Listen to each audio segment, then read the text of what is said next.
What's up, guys, and welcome back to an episode of the Marino Challenge series. And I don't know what it is, guys. I really don't know what it is.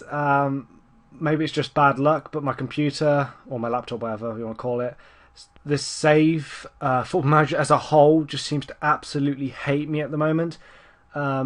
This is a late upload. This will come out over the weekend. It's supposed to come out on Wednesday. It was, but I've had an absolute nightmare trying to get this gameplay done. Well, up from a certain point, it's remarkable. I'll talk you through it in a second. Transfer wise, we're now in just done the January transfer window, and players coming in. Obviously, we got Nasri. I think I've already shown that one. Then Loic Landre. I don't know. Not quite sure how you say that. He came from Paris Saint-Germain. He's a youngster. Well, he's come from Bordeaux, but he's from the Paris Saint-Germain academy. He's on loan because we lost Dimitar Liliev or Iliev, whatever his name is. He's gone on loan. He was really unhappy. Machete's left us. He was also really unhappy. This guy was really unhappy. That's the trend. There's a big trend. The squad, like half the squad love me, half the squad hate me. Mitch Powell's gone to Crystal Palace. He was only in the under-20, so he doesn't hate me. This guy I've been trying to get rid of for ages. He's gone out on loan again. Flanagan, he hates me. He's gone on loan.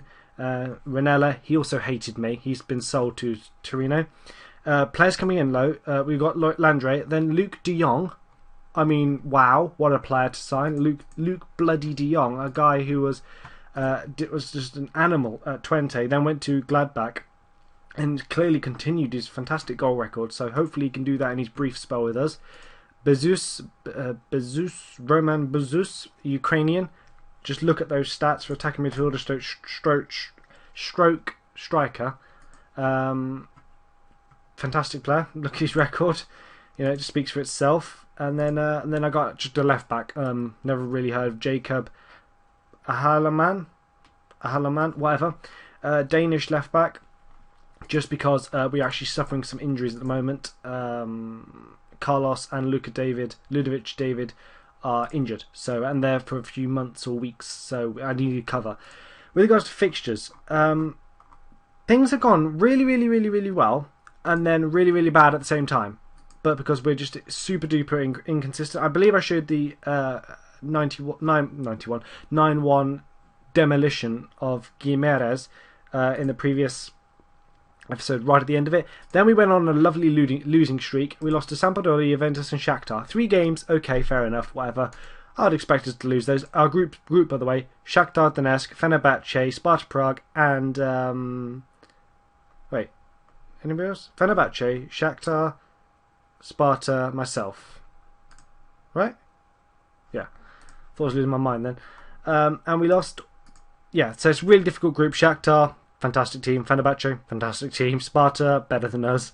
So yeah, it was never going to go well. You briefly saw the league there. I'll show you how it went in a second in more detail. We beat Inter Milan though, 3-2. That was an awesome result. Beat Catania, beat Atalanta. Then we lost to Fenerbahce, predictable. But what was the common thing here is, right, we lost 3-2 to Shakhtar. We lost 4-3 to Fenerbahce.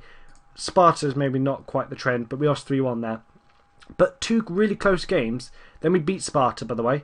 And then we lost 2-1 to Shakhtar, and we drew 1-1 with Fenerbahce. So we didn't disgrace ourselves in the Europa League. We really didn't. I was expecting a lot worse than that. With that's a really tough group, I reckon, for a team like ourselves.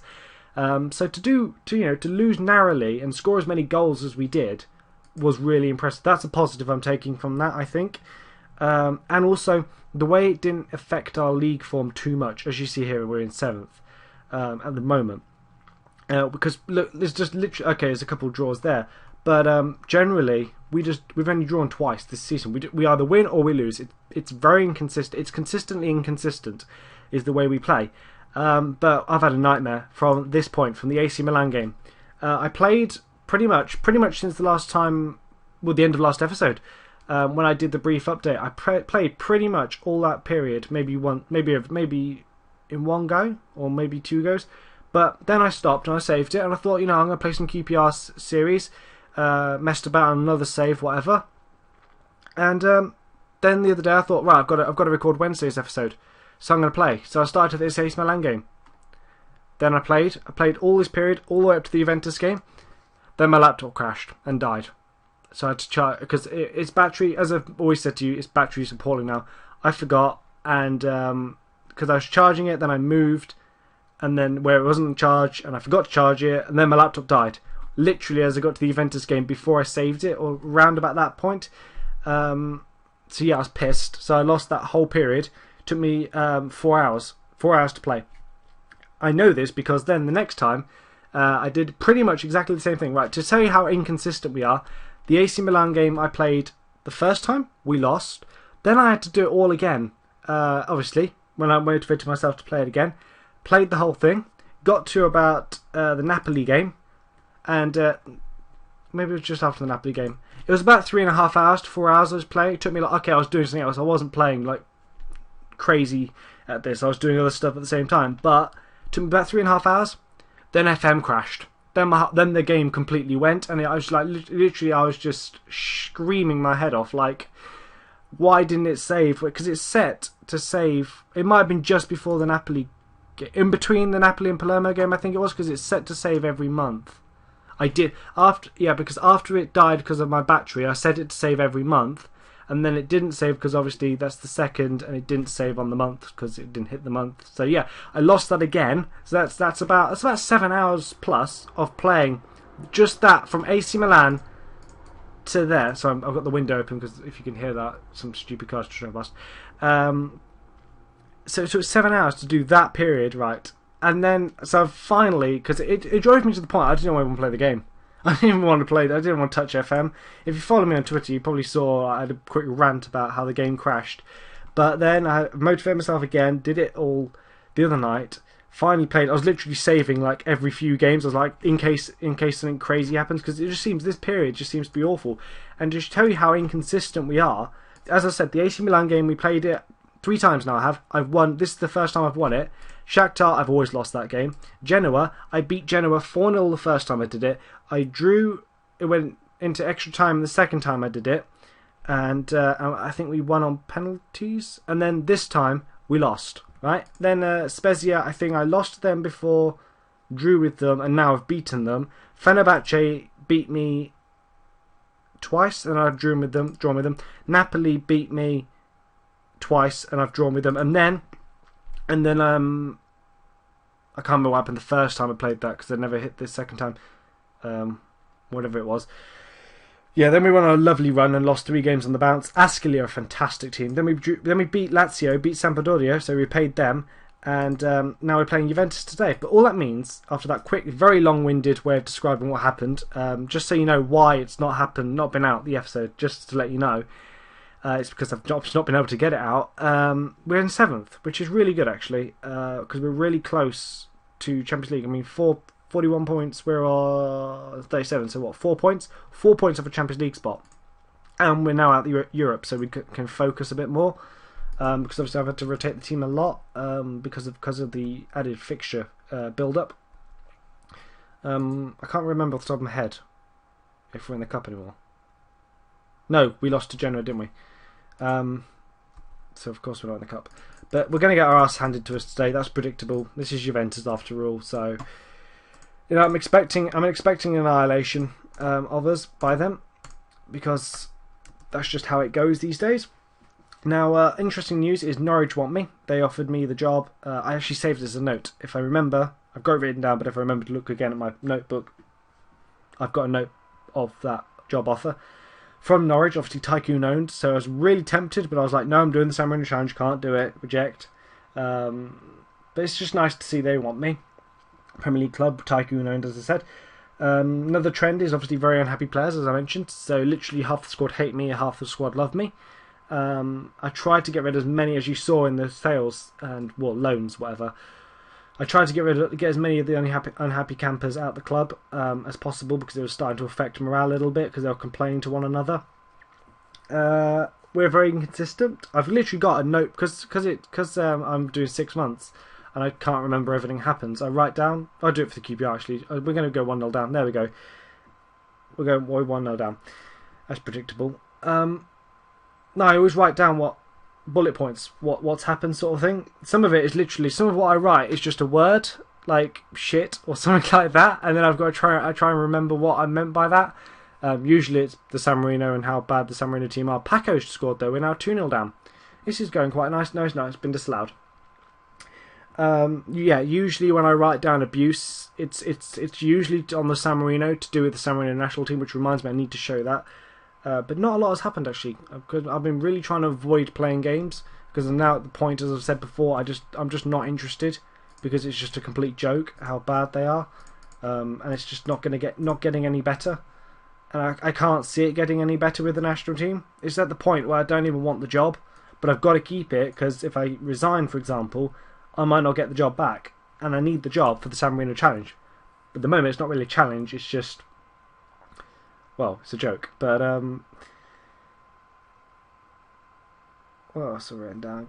The Cagliari game, played a couple games ago. I think we drew it, lost it. Yeah, apparently I wrote down, because I played that the other day. I wrote down that was bullshit. Oh. We also had a late goal. That's it. We had a late goal against us, and no, we scored. Then we had a player sent off. Then they had 2 penalties. I think it was off the top of my head. And then I think they equalised. I think the thing is how it went, or then we lost, or something like that. Yeah, so it really annoyed me. Ascoli are unstoppable, as I said, because they're now fantastic. Oh, I've got to show that transfers. What they did transfer-wise was pretty spectacular. More spectacular than what we've got, because I think we've done really well in the transfer window, actually. You can tell our squad's now pretty good. It's when Nasri can't even get in the starting team, starting lineup. Mbokani is now my god of a striker. Osvaldo did start today, and Osvaldo does start a lot, because in terms of... Clear it, good lad. Clear it. No. Don't let them come back at us. Varane, now from QPR. Ruffier. Osvaldo, all round, I would say Osvaldo is a better player, because he can do target man. He can run around a lot. He can be creative, because he can go out to the wings and stuff. All round, he's a better player. Oh, what a surprise. 2-0 down. Gaspar Monforte. But I would say Mbokani, in terms of an out-and-out striker, in terms of goal scoring, on this save, right now, he's a little bit older, actually. I think he's like a year older. He's a better striker. His goal record suggests. Because every time he plays, fingers crossed he'll do it today and won't let me down, he seems to score goals. But in terms of... Because I only play with one up front, the reason I start Osvaldo is because I only play one up front. I need him to do more than just score goals. I can't carry an extra player, as I could, for example, with QPR. It just does. I just can't do it. I need somebody who can defend, create, score, hold the ball up, do all these different things, which Mbokani can't do as well as Osvaldo. So that's why I don't start. But in terms of an out striker, I would say Mbokani's a better player. Certainly on this save at the moment. Maybe not in real life, but at the moment on this save, that's just the way it is. But 2-0 against Juventus isn't disgracing ourselves. I was expecting a lot worse. I mean, as I've said it a lot. Juventus, go on, Mbokani, score. He's had a shot. Heights puts the ball in. No, can't get the ball in, no. Into the net. That's 2-0. It's not too bad. I'm not overly concerned by losing to Juventus, really, to be honest. But as I said before, Juventus, Napoli, Roma, those three, the big three, are dominant. Okay, Udinese are in there now. Napoli are slightly fallen behind, but Napoli have had a tough Champions League run, which has affected their results, I reckon. They'll come strong, they'll pull up. It's also tight at the moment, so it's not really an issue. Roma, fantastic squad. Udinese are actually managed by Andres Villas-Boas, and just seem to be doing really nicely this season. Inter Milan are also doing pretty well this season. But Juventus are just dominant, as you can see from their points tally. They're going to win the title. There's no question about it. They've just beaten us today. They're just a fantastic team. But as I was saying, Ascoli, I just want to show. So we did pretty well. I would say, loan-wise, we did pretty well. They decided, you know what, we need some players. You know what, we really do need some players. We'll bring in this Greek striker, who's done okay. Then we'll bring in Van Wolfswinkel, just to add an extra goal-scoring option for us. And then, I don't know who that is, but that's irrelevant. But you know, we just thought we'd bring a few new players in, and while we're at it, we'll sell off a player. We can afford to get rid of this guy, you know, because you know we're Ascoli, we're Tycoon owned. We can just do that. It's just a different world to us. It really is. Napoli, I think Napoli brought somebody in as well, off the top of my head. Lewis Holtby, just for the shits and the gigs, they thought they'd bring someone like that in. Juventus, not quite sure what Juventus did. No, nothing. January. Roma, I'm not 100%. They were losing Benzia last time I checked. Maybe that deal didn't go through. They brought in... Who did they bring in? Kleber. Just an extra goal scoring option. You know, just in case they need it. I was pretty sure, I thought Benzia... He was going to Tottenham last time I checked. On the save. Anyway, that's beside... That's not relevant now. Norwich, yeah. Norwich wanted me £4.5 million from a Tycoon. Really? I think they've actually spent quite a lot in terms of... this season, yeah, 38.5, so maybe that's why. But yeah, it's just nice to see they wanted me. Next episode will be the end of the season, obviously. Hopefully we can bounce back from this defeat, but Inter Milan are a very good team now, so probably lose that game, I imagine. Catania, hopefully can win there. But overall, expect us to be inconsistent between now and the end of the season, and I will see you guys next time.